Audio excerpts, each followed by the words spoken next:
आप लोगों ने शरीर में देवी आना यह बहुत बार देखा होगा। किसी भी भगत के शरीर में जब देवी आती है तो उस भगत को बहुत तकलीफ सहनी पड़ती है।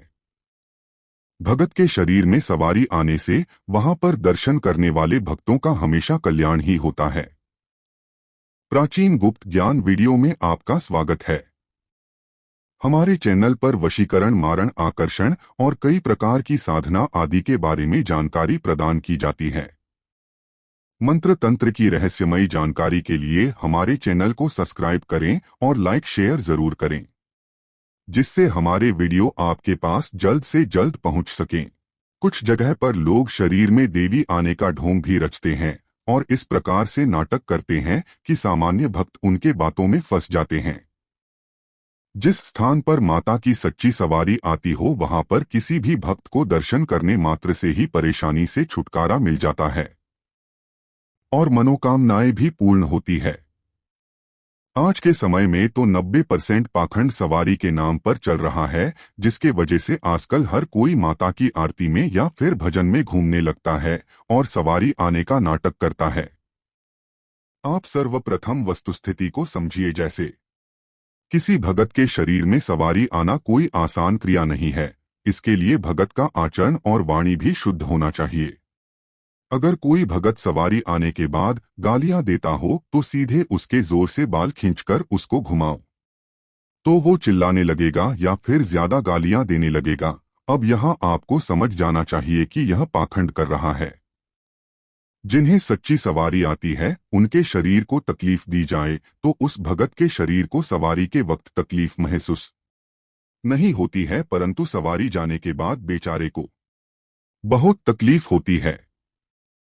सीधे भाषा में कहा जाए तो सवारी भगत के शरीर में शक्ति का चैतन्य होना या फिर माता के शक्ति का आशीर्वाद ही बोल सकते हैं।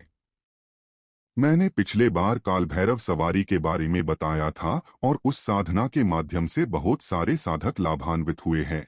इसलिए इस बार एक ऐसा शाबर मंत्र देने के इच्छुक हूँ जिससे किसी भी माता देवी की सवारी को शरीर में बुला सकते हैं।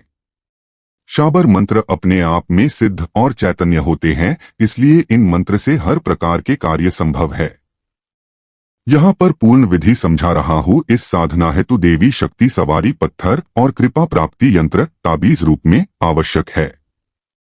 यह पत्थर माता के शक्तिपीठों में एक ऐसा शक्तिपीठ है जहाँ उनके कुंड में प्राप्त होता है। यह दिव्य शक्तिपीठ नासिक, महाराष्ट्र के पास है। मां सप्तश्रृंगी जी का यह शक्तिपीठ बहुत सारे चमत्कार और रहस्यों से अद्भुत है।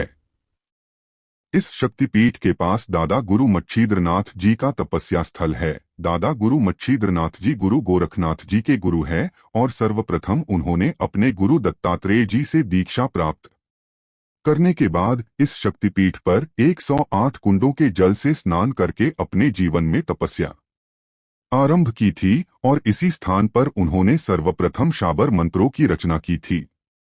यह देवी शक्ति सवारी पत्थर इस स्थान पर कुंड में कभी कभी प्राप्त हो जाता है और इसे प्राप्त करने के लिए वहां के निवासी लोगों से जान पहचान होना भी जरूरी है। इस बार जब मैं वहां गया था तो मुझे 12 पत्थर प्राप्त हुए। पिछले बार गया था तो सिर्फ एक ही पत्थर मिला था।